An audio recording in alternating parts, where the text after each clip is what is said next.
नमस्कार, आर्य न्यूज देख रहे हैं आप। मैं हूं आपके साथ पल्लवी सिंह। बुलेटिन की शुरुआत करेंगे बांदा से, जहां संदिग्ध परिस्थितियों में एक युवक ने फांसी लगाकर आत्महत्या कर ली है। जानकारी पर परिजनों ने पुलिस को सूचित किया, जिसके बाद आपको बता दें कि इस युवक की मौत से परिजनों में कोहराम मच गया है। मौके पर पहुंची पुलिस ने शव को फांसी के फंदे से उतारकर पोस्टमार्टम के लिए भेज दिया और आगे की कार्रवाई की जा रही है।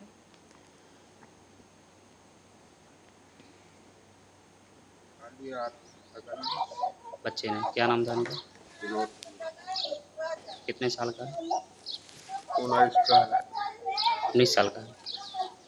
क्या वजह थी, काहे फांसी लगाया? कुछ वजह आखिर क्या थी, क्यों फांसी लगाया? वजह उसके दिमाग में जो कुछ रहा हो। जानकारी नहीं। कब लगाया है, आपको कैसे जानकारी हुई? जब सुबह जागे तब हमें जानकारी हुई। ये 30/31 की रात्रि में विनोद उम्र 20 वर्ष जो प्रजापति बिरादरी का है, भवई बुजुर्ग में अपने घर में फांसी लगा लिया है। युवक अविवाहित है और घटना के कारणों की जांच की जा रही है कि किन परिस्थितियों में युवक द्वारा फांसी लगाई गई है। शव का पंचायतनामा कर और इसी बीच रायबरेली के ऊंचाहार कोतवाल में खिलाफ ग्रामीणों का गुस्सा फूटा है, जो आपको बता दें कि कल ऊंचाहार के अपटा गांव में दलित लड़के को जानवर खेत में जाने को लेकर नहर में डुबा कर उसको मार दिया गया।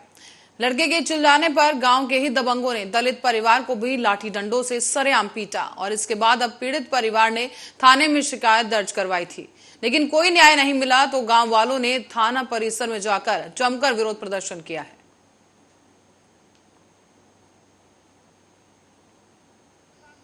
क्या हो गया, क्यों धरने बैठ गई आप लोग? हमारे चाची, हमारे पापा, भाई है, सब लोग हमारे मायके के हैं और ये लोगन का नहर में, वो बच्चों को नहर में ढील दिया। हम लोग, ये लोग बचावे गए, सबको मार मार के गिरा दिया। वो लोग ठाकुर कह रहे हैं हम लोग दबंग हैं, तुमको एक एक को काट डालेंगे। और पता हो कि वहाँ थाने में न बड़ा अधिकारी न छोटा अधिकारी कोई सुन नहीं रहा। बहुत से ऐसे मैटर है, ये दरोगा कोई सुन नहीं रहा। तो कब तक धरने बैठेंगे? जब तक हमारी लोगन की जान जाएगी तो यहाँ जाएगी, लेकिन ठकुरन के हाथ हमारी लोगन की जान ना जाएगी। हम मरेंगे तो यहाँ मरेंगे, लेकिन हम घर ना वापस जाएंगे।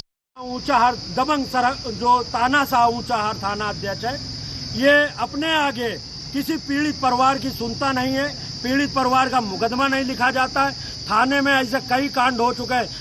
एक एक्सीडेंट हुआ था, वहाँ पे पीड़ित परिवार का मुकदमा नहीं लिखा गया। अभी 25 तारीख को एक घटना किशुनी सराय का था, जिसमें असल तहरीर बदल के उसके मनगढ़ंत तहरीर पे मुकदमा लिखा गया। आज ये तीसरी घटना जो है ऊंचाहार थाने की है, यहाँ पे 29 तारीख को ये एससी पासी बिरादरी के लोग, दलित समाज के लोग, गरीब समाज के लोग, जो वहाँ पे दबंग सरंग सामंतवादी लोग हैं, इनके बच्चे को नहर में डुबोते हैं और डुबो के जान से मारने की कोशिश करते हैं। गांव में दौड़ा के लाठी डंडों से, जिसका वीडियो वायरल हुआ, आज सभी पत्रकार बंधुओं ने उसको छापा, मगर ये ऊंचाहार थाना अध्यक्ष ने उन सामंतवादियों के खिलाफ मुकदमा नहीं लिखा। ये कब तक धरने पर रहेंगे आप? तो यहाँ साफ तौर पर आक्रोशित ग्रामीणों का आरोप है कि उनकी कोई सुनवाई नहीं हुई और जब तक उनकी सुनवाई नहीं कर दी जाती, न्याय नहीं मिल जाता, तब तक वो ऐसे ही धरना प्रदर्शन करते रहेंगे। बहरहाल अब रुक करते हैं अगली खबर की ओर। यहाँ मुख्यमंत्री योगी आदित्यनाथ पहले कार्यकाल से भ्रष्टाचार पर जीरो टॉलरेंस नीति पर काम कर रहे हैं, लेकिन ताजनगरी आगरा में मुख्यमंत्री की इसी योजना को पलीता लगाया जा रहा है। भाजपा पार्षद ने वृक्षारोपण के नाम पर करोड़ों के घोटाले का आरोप लगाकर मुख्यमंत्री योगी से इसकी शिकायत भी की। आपको बता दें कि आगरा में नगर निगम अधिकारी भ्रष्टाचार रोकने के बजाय भ्रष्टाचार को बढ़ावा देने में लगे हैं, और ये कहना है सत्ताधारी दल से जुड़े भाजपा के पार्षद राजेश प्रजापति का। यहाँ नगर निगम अधिकारी दिल्ली की कंपनी सरन एंड कंपनी को पिछले 5 साल में करीब 8 करोड़ के टेंडर दिए गए, और वहीं उनका यह भी कहना है कि फर्म के द्वारा वृक्षारोपण के नाम पर बड़ा खेल हुआ है, जो कि मीडिया की सुर्खियों में भी रहा। पौधारोपण के नाम पर गड्ढे दिखाकर वृक्षारोपण दिखा दिया गया और लाखों पौधे कागजों में सिमट कर रह गए। इसके बाद बीते दिनों ही खुद जिला वन अधिकारी यानी डीएफओ ने नगर आयुक्त से पूछा था कि शहर में लगाए गए 1 लाख पौधे आखिर कहां हैं, जो नगर निगम को दिए गए थे। इससे साफ हो जाता है कि जब मुफ्त में मिले पौधे नहीं लगाए गए तो फर्म के अधिकारियों ने पौधों का आखिर किया क्या।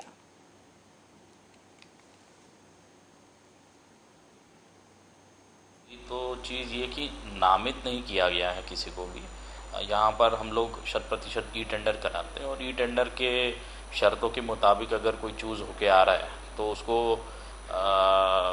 मतलब मुझे लगता है उसमें पूरी पारदर्शिता है। दूसरी चीज़ है, जहाँ तक आप कह रहे हैं कि उसकी जो भी सेटिस्फैक्ट्री वर्क उनका होना चाहिए, वो सेटिस्फैक्शन जैसे आप कह रहे हो कि शायद वर्क में नहीं है, तो देखिए जो फर्म काम कर रही है जब से भी कर रही हो, हम लोग लगातार जो भी कार्य होते हैं, चूँकि वृक्षारोपण का कार्य लगातार अनुरक्षण का कार्य है, तो हम लोग बीच बीच में इंस्पेक्शन कराते रहते हैं। और अभी हाल में भी देखिए, हमारे प्रदेश के यशस्वी मुख्यमंत्री माननीय योगी आदित्यनाथ जी भ्रष्टाचार को लेकर बहुत गंभीर हैं और कहीं ना कहीं इसको उनका जो मुद्दा रहता है कि हर डिस्ट्रिक्ट या पूरे उत्तर प्रदेश में भ्रष्टाचार जो है 0 टॉलरेंस के ऊपर हो। लेकिन हमको ये कहीं कहीं देखने को ये मिल रहा है कि निचले स्तर के जो अधिकारी हैं वो उत्तर प्रदेश सरकार की, माननीय मुख्यमंत्री जी की मंशा को पलीता लगा रहे हैं और उनके नाम की छवि को धूमिल कर रहे हैं और भ्रष्टाचार में लिप्त होते जा रहे हैं। और बढ़ते अगली खबर की ओर, मुंबई से सटे रायगढ़ जिले से एक दर्दनाक मामला सामने आया है। यहां 30 साल की महिला ने पति से परेशान होकर 6 बच्चों समेत कुएं में कूदकर खुदकुशी कर ली। इस दौरान आपको बता दें कि इस घटना में 6 बच्चों की मौत हो गई, जबकि महिला को गांव के लोगों ने किसी तरह बचा लिया है। दरअसल सोमवार की रात 8 बजे करीब एक महिला, जिसका नाम रूना बताया जा रहा है, उसने अपने 6 बच्चों को लेकर इस कुएं के पास वो पहुंची, जिसके बाद एक एक कर सभी बच्चों को कुएं में फेंक दिया गया, जिसके बाद उसने खुद कूदकर आत्महत्या करने की कोशिश की। लेकिन इस दौरान पास से ही गुजर रहे एक शख्स ने इस महिला को कूदते हुए देख लिया, जिसके बाद स्थानीय लोगों को इकट्ठा किया गया और किसी तरह से महिला को बचाया गया। पर इस पूरे घटनाक्रम में महिला के 6 बच्चों की मौत हो गई है। हालांकि घटना की सूचना मिलने पर मौके पर पहुंची पुलिस ने उसे रेस्क्यू कर लिया है। रेस्क्यू ऑपरेशन चलाया गया। ताजा जानकारी के मुताबिक कुएं से अब तक 4 बच्चों की जो डेड बॉडी है उसको रिकवर किया गया है। साथ ही स्थानीय पुलिस प्रशासन से लेकर रेस्क्यू टीम भी इस वक्त घटनास्थल पर मौजूद रही थी और अब लगातार यह ऑपरेशन चलाया गया, लेकिन घंटों बाद भी बच्चों को बचाया नहीं जा सका और शवों को बाहर निकाल लिया गया है।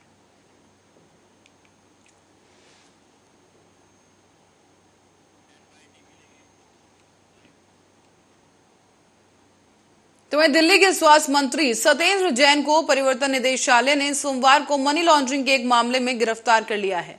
ईडी अधिकारियों ने कहा है कि कुछ घंटों की पूछताछ के बाद उन्हें prevention of money laundering act की आधिकारिक धाराओं के तहत हिरासत में लिया गया। उन्होंने आरोप लगाया है कि मंत्री जवाब देने में टाल मटोल कर रहे थे। संघीय एजेंसी ने कथित हवाला सौदे के सिलसिले में यह गिरफ्तारी की है। तो वहीं आम आदमी पार्टी ने इसे हिमाचल प्रदेश विधानसभा चुनाव से पहले राजनीतिक कदम करार दिया है। सूत्रों की माने तो अपने बैंक खाते से सत्येंद्र जैन फंसे हैं। पूछताछ के दौरान सत्येंद्र जैन जांच एजेंसियों को इन पैसों का कोई हिसाब नहीं दे पाए। जांच एजेंसियों का यह मानना है कि ये पैसे शेल कंपनियों के जरिए आए हैं। जांच एजेंसियों के सत्येंद्र जैन का एक बैंक खाता भी उनके हाथ लगा, जहां सत्येंद्र जैन के बैंक खाते में साल 2013 से साल 2015 तक 10 संदिग्ध ट्रांजैक्शंस पाए गए। इस संदिग्ध ट्रांजैक्शन में उनकी पत्नी पूनम और उनकी बेटी सौम्या के नाम भी शामिल है।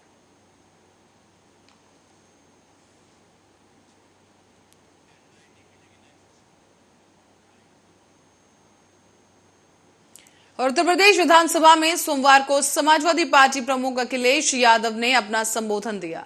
वो बजट सत्र के दौरान चर्चा पर बोल रहे थे और अपने संबोधन के दौरान नेता विपक्ष ने सपा सरकार के दौरान एक स्कूल की घटना का उन्होंने जिक्र किया। इस घटना को सुनकर विधानसभा के सभी विधायकों के साथ ही सीएम योगी आदित्यनाथ भी हंसने लगे।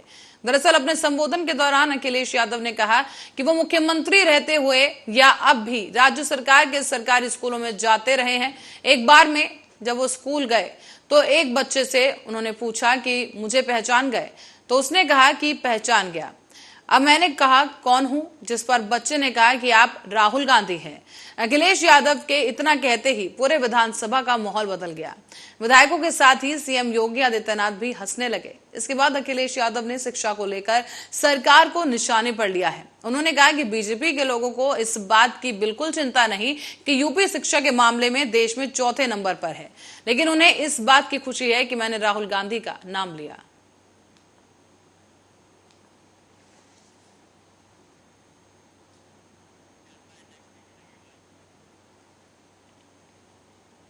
और दुनिया के कई देशों में तेजी से फैल रहे मंकी पॉक्स की बीमारी को लेकर यूके के हेल्थ एजेंसी ने गाइडलाइंस जारी कर दी है। इसमें हेल्थ एजेंसी ने कहा है कि अगर मंकी पॉक्स के मरीज ठीक महसूस कर रहे हैं तो वो घर पर ही आइसोलेट हो सकते हैं। विश्व स्वास्थ्य संगठन के मुताबिक मंकी पॉक्स एक पैंडेमिक का रूप नहीं लेगा। हालांकि इस वायरस के बारे में अभी तक कई बातें नामालूम हैं और मंकी पॉक्स का प्रकोप मई के शुरुआती दिनों से हुआ था। WHO ने बताया है कि इसके बाद से ही ये बीमारी दुनिया के 20 देशों में अपने पैर पसार चुकी है। साथ ही इसमें 300 सस्पेंडेड और कंफर्म केसेस भी सामने आए। साथ ही कुछ ऐसे सस्पेक्टेड केसेस भी हैं जो सामने आ रहे हैं। मंकी पॉक्स का प्रकोप अचानक से होना और इसका फैलना दुनिया के लिए खतरे की घंटी माना जा रहा है, क्योंकि ये भी नजदीकी संपर्क में आने से फैल सकता है। हम आपको बता दें कि मंकी पॉक्स से जुड़ी कुछ अहम बातें बताई हैं, जो कहा जा रहा है कि अगर हल्के लक्षण हो तो खुद को घर में आइसोलेट किया जाए। साथ ही संपर्क में आए व्यक्तियों से भी खुद को आइसोलेट करने की बात कही जा रही है।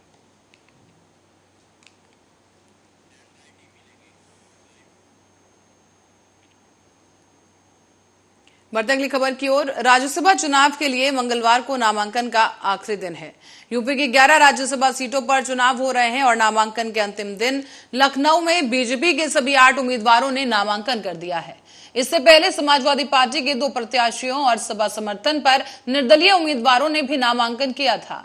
मंगलवार को लखनऊ में बीजेपी उम्मीदवार लक्ष्मीकांत वाजपेयी, राधा मोहन दास अग्रवाल, सुरेंद्र सिंह नागर, बाबूराम निषाद, दर्शना सिंह, संगीता यादव, मिथिलेश कुमार और के लक्ष्मण ने नामांकन दाखिल किया था। उन्होंने लखनऊ के विधान भवन में सेंट्रल हॉल में जाकर अपने अपने नामांकन पत्र दाखिल किए। इसी बीच बीजेपी उम्मीदवारों के नामांकन में CM Yogi Adityanath, deputy CM Keshav Prasad Maurya और ब्रजेश पाठक के अलावा बीजेपी प्रदेश अध्यक्ष स्वतंत्र देव सिंह और अन्य वरिष्ठ बीजेपी नेता भी मौजूद रहे।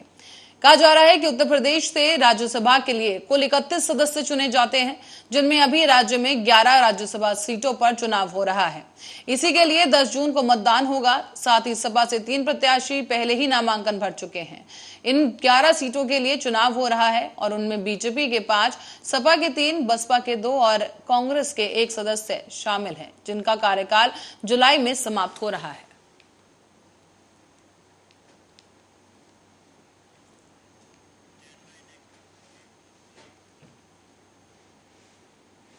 और रुक करते अगली खबर का।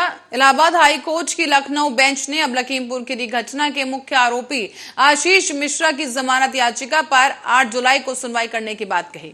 आशीष की याचिका को लेकर सोमवार को जस्टिस कृष्णन पहले ही ये आदेश दे चुके हैं। और बता दें आपको कि आशीष मिश्रा केंद्रीय मंत्री अजय कुमार मिश्रा के बेटे हैं। दरअसल सोमवार की सुनवाई को लेकर शिकायतकर्ता की ओर से कोर्ट में ये दलील दी गई कि सेशन कोर्ट ने आशीष की जमानत याचिका खारिज नहीं की, तो ऐसे में हाई कोर्ट में जमानत याचिका पर सुनवाई नहीं हो सकती। हालांकि आशीष के वकील ने दलील दी है कि सीआरपीसी की धारा 439 के अंतर्गत संबंधित कोर्ट से नीचे की अदालत द्वारा जमानत याचिका खारिज होना अनिवार्य नहीं है। दलील को सुनने के बाद हाईकोर्ट में सुनवाई जारी रखने का फैसला किया गया, लेकिन समय के अभाव के कारण अगली तारीख 8 जुलाई तय कर दी गई है।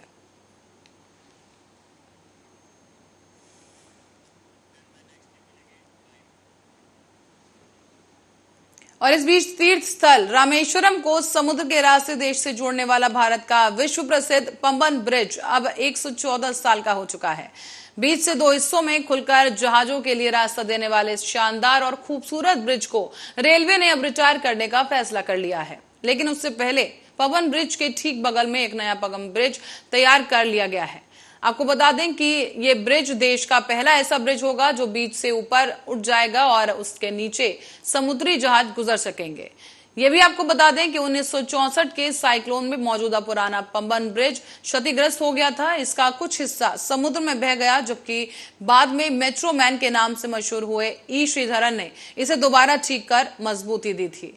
आज भी इस पुराने पंबन ब्रिज से ही गुजरकर ट्रेनें रामेश्वरम जाती है, लेकिन समुद्र के खारे पानी को एक सदी तक सहते रहने के कारण अब इस ब्रिज में जंग लगने लग गया है। इसी ब्रिज को रोजाना इस ब्रिज से करीब 12 जोड़ी ट्रेनें गुजरती हैं, लेकिन कमजोर हो जाने के कारण अब इस ब्रिज से महज ट्रेनें जो हैं 10 किलोमीटर प्रति घंटे की रफ्तार से रेंगते हुए चल पाती हैं, जबकि नए बन रहे ब्रिज से ट्रेनें 80 किलोमीटर प्रति घंटे की रफ्तार से दौड़ सकेंगी।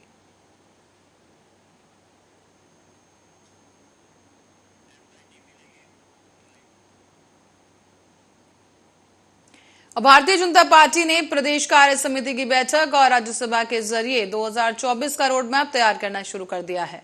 भाजपा ने साल 2022 में राष्ट्रवाद और सामाजिक समरसता बनाए रखने को लेकर मिली सफलता के बाद अब सरकार और संगठन द्वारा 2024 के लोकसभा चुनाव में भी इसी फॉर्मूले के तहत आगे बढ़ने का संकेत दिया है। राज्यसभा के लिए घोषित किए गए टिकटों में अभी भी सियासी समीकरण फिट साधते हुए दिखाई दे रहे हैं। पार्टी ने 3 पिछड़े प्रत्याशी उतारकर संकेत दिए कि लोकसभा चुनाव में उसका फोकस ओबीसी पर ही रहेगा। हालांकि विधानसभा में वोटरों के बिखराव को रोकने के लिए यही प्रयोग किया गया था।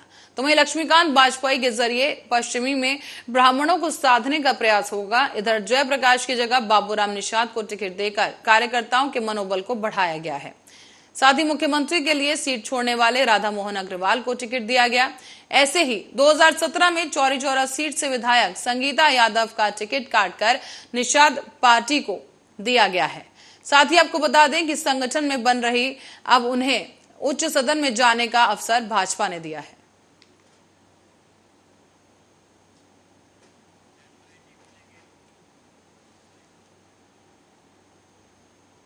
तो वहीं चुनावी रणनीतिकार प्रशांत किशोर ने सोमवार को वैशाली में कांग्रेस पर जमकर निशाना साधा है।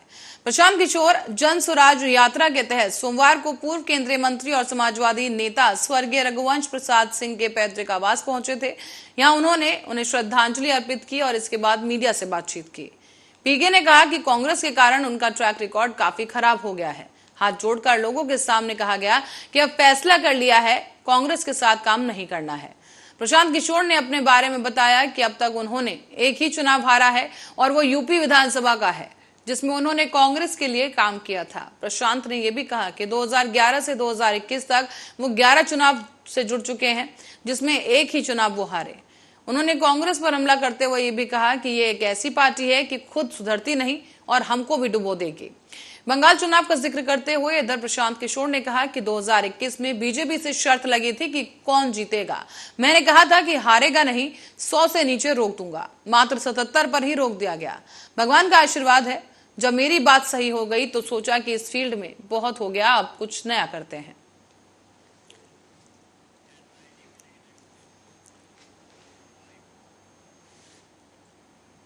और खबर लखनऊ से है, जहां तीसरा बड़ा मंगल के अवसर पर भंडारा किया जा रहा है। आपको बता दें कि पूरे उत्तर प्रदेश में सबसे ज्यादा भंडारा राजधानी लखनऊ में होता है और आप देख सकते हैं कि पूरे लखनऊ में कई जगह पर भंडारा कराया जा रहा है। आने जाने वाले यात्रियों को भंडारे में काफी चीजें खाने को मिलती है। साथ ही काफी संख्या में लोग इस भंडारे में हिस्सा लेते और प्रसाद बांटते भी नजर आ सकते हैं।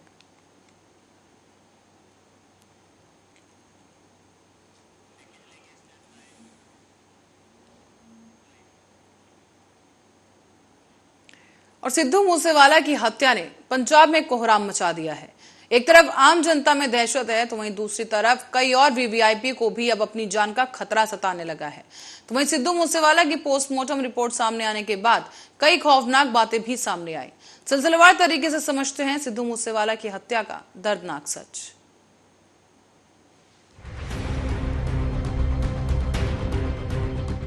सिद्धू पर हमलावरों ने 30 राउंड फायरिंग की।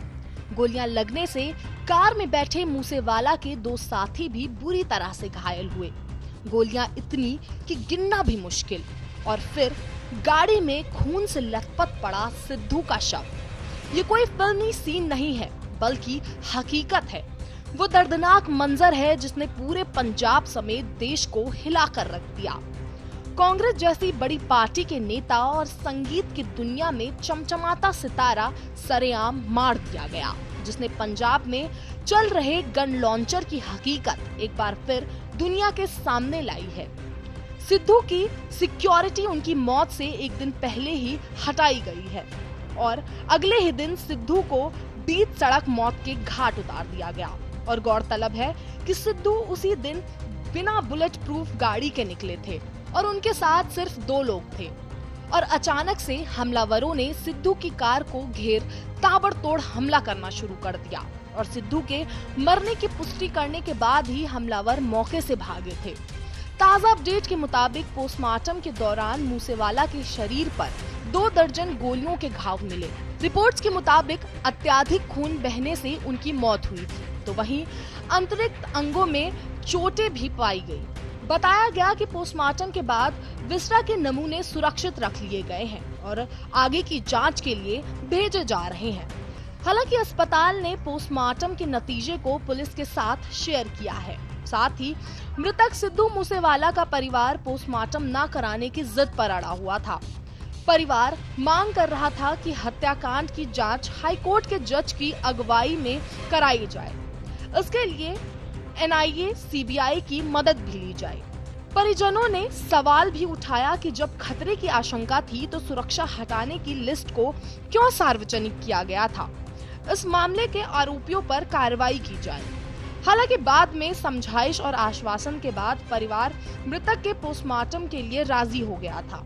हालांकि आपको बता दें कि सूबे के मुख्यमंत्री भगवंत मान ने मूसेवाला की हत्या की जांच के लिए पंजाब और हरियाणा के हाईकोर्ट के मौजूदा जज की निगरानी में न्यायिक योजना के गठन का ऐलान कर दिया है। अधिकारियों का कहना है कि सभी संदिग्धों की पहचान कर ली गई है और जल्द ही उन्हें गिरफ्तार कर लिया जाएगा। पर इस हत्याकांड के साथ पंजाब के सिंगर सिद्धू मूसेवाला की हत्या के बाद वहां के गन लॉन्चर पर भी बहस छिड़ गई है। पंजाब में हर 1000 लोगों पर 13 बंदूकें हैं और रिपोर्ट्स के मुताबिक पंजाब में देश की महज 2% आबादी है, लेकिन वहां देश की 10% से ज्यादा लाइसेंसी बंदूकें हैं। पंजाब के गैंग वॉर की कहानी किसी हिंदी फिल्म से कम नहीं है। यहाँ ठीक वैसे ही गैंग वॉर चलती है जैसे किसी फिल्म में हो। यहाँ एक गैंग का आदमी दूसरी गैंग के आदमी को मारता है और फिर उसका बदला लेने के लिए दूसरी गैंग का आदमी पहली गैंग के आदमी को मारता है। सिलसिला ऐसे ही चलता रहता है और मौतों पर मौतें होती रहती हैं। अब इस गैंग वॉर ने पंजाबी सिंगर सुखदीप सिंह सिद्धू की जान ले ली। पुलिस ने भी इस हत्या को किसी गैंग से जोड़कर बता दिया। सुखदीप सिंह सिद्धू को सिद्धू मूसेवाला के नाम से जाना जाता है। आपको बता दें, सिद्धू मूसेवाला की हत्या की जिम्मेदारी लॉरेंस बिश्नोई और उनके बड़े भाई गोल्डी बराड़ ने ली है। इस हत्याकांड के पीछे एक बड़ा कारण बताया जा रहा है। मोहाली में दिन दहाड़े विक्की मिद्दू खेड़ा की हत्या को माना जा रहा है, जो पंजाब के गैंगस्टर लॉरेंस बिश्नोई का बेहद करीबी था और इस हत्याकांड में सिद्धू मूसेवाला के मैनेजर का नाम भी सामने आया था और उसका बदला लेने के लिए ही ये हमला किया गया। बताया ये भी जा रहा है कि प्लानिंग मैनेजर को मारने की थी, पर क्योंकि वो फरार चल रहा था, इसके चलते सिद्धू को टारगेट किया गया। पर अब सवाल ये खड़ा हो रहा है कि आखिर पंजाब में अपराधियों में पुलिस का खौफ क्यों नहीं है। सरकार इस गैंग वॉर और गन लॉन्चर को खत्म करने में असमर्थ क्यों है, और सबसे बड़ा सवाल कि इस गैंग वॉर का अगला शिकार कौन है।